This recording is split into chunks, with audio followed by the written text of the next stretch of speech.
Rīgas iela 18. Hopes debesskrāpis.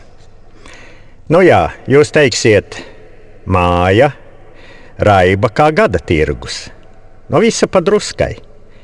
Eklektika, mīļie, nozīmē visa apvienojums.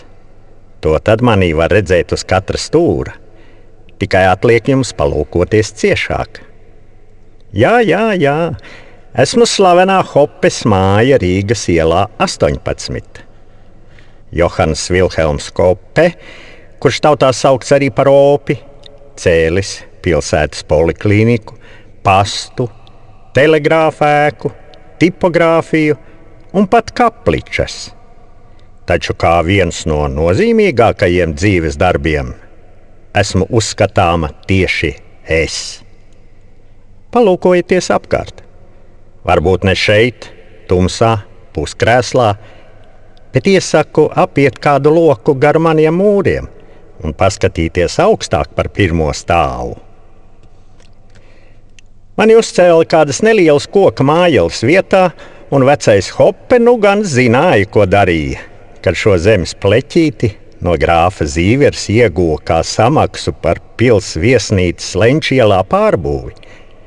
Mazā mājiņa, kas pirms manis te atradās, tika ar joni noplēsta, un tikpat ātri sāka slieties mani mūri. Pats Zīvers no ceļojuma atgriezies un ieraugot mani pašā pilsētas sirdī, pārsteigumā iepleta muti. To maz vīrin ir vien gudra galva. Kaimiņos atrodas majestātiskā Jāņa baznīca, un jau 2. gadu simteni, stundas skaitot, es lūkojos uz tās saules pulksteni. Pavērojiet, izejot no mana krēslainā iekšpagalmiņa, baznīcas kreisajā stūrī mazliet paceļot acis uz augšu, saulainā dienā varēsiet uzzināt pareizu laiku. Kopš seniem laikiem esmu zināma kā māja, kurā atradušies neskaitāmi veikali, un šajās telpās vienmēr drūzmējušies pircēju pūļi. Telpas savam salonam te īrējis fotogrāfs Gotlīps Matīs, neatlaidīgs kalpadēls, kurš pats saviem spēkiem ilgus gadus praktizējot Rīgā, apguva amatu un atvēra darbnīcu Cēsīs.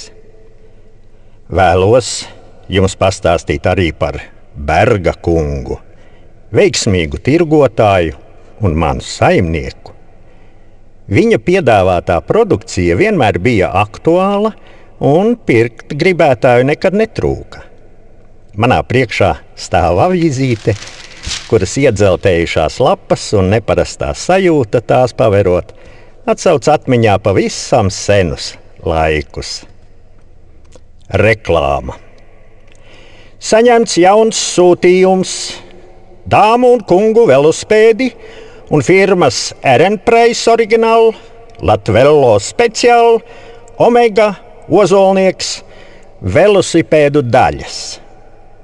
Amatniekiem rabats. VF radio uztvērēji vienmēr krājumā. Fabrikas garantija, radio remonti. Bagātīgā krājumā trauki, porcelāna, kristāla, stikla, fajansa un citi.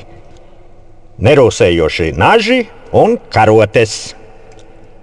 Sevišķi komplekti dāvināšanai, trauki viesībām, ceļa un mugursomas, voleju un kājbumbas, zvejnieku diegi un tinas.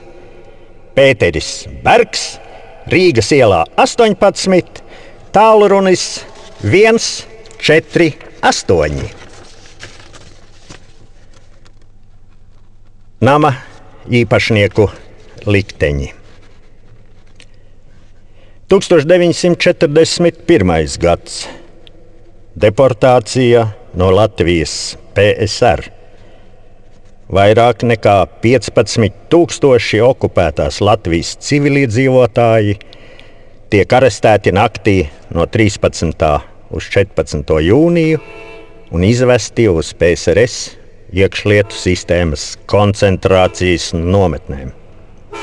Mans saimnieks Pēteris Bergs No Cēsīm izvests 1941. gada 14. jūnijā uz Sverdlovskas apgabala Severgulaga nometni, pamatojoties uz NKVD čekista lēmumu par privātīpašumu Rīgas ielā 18.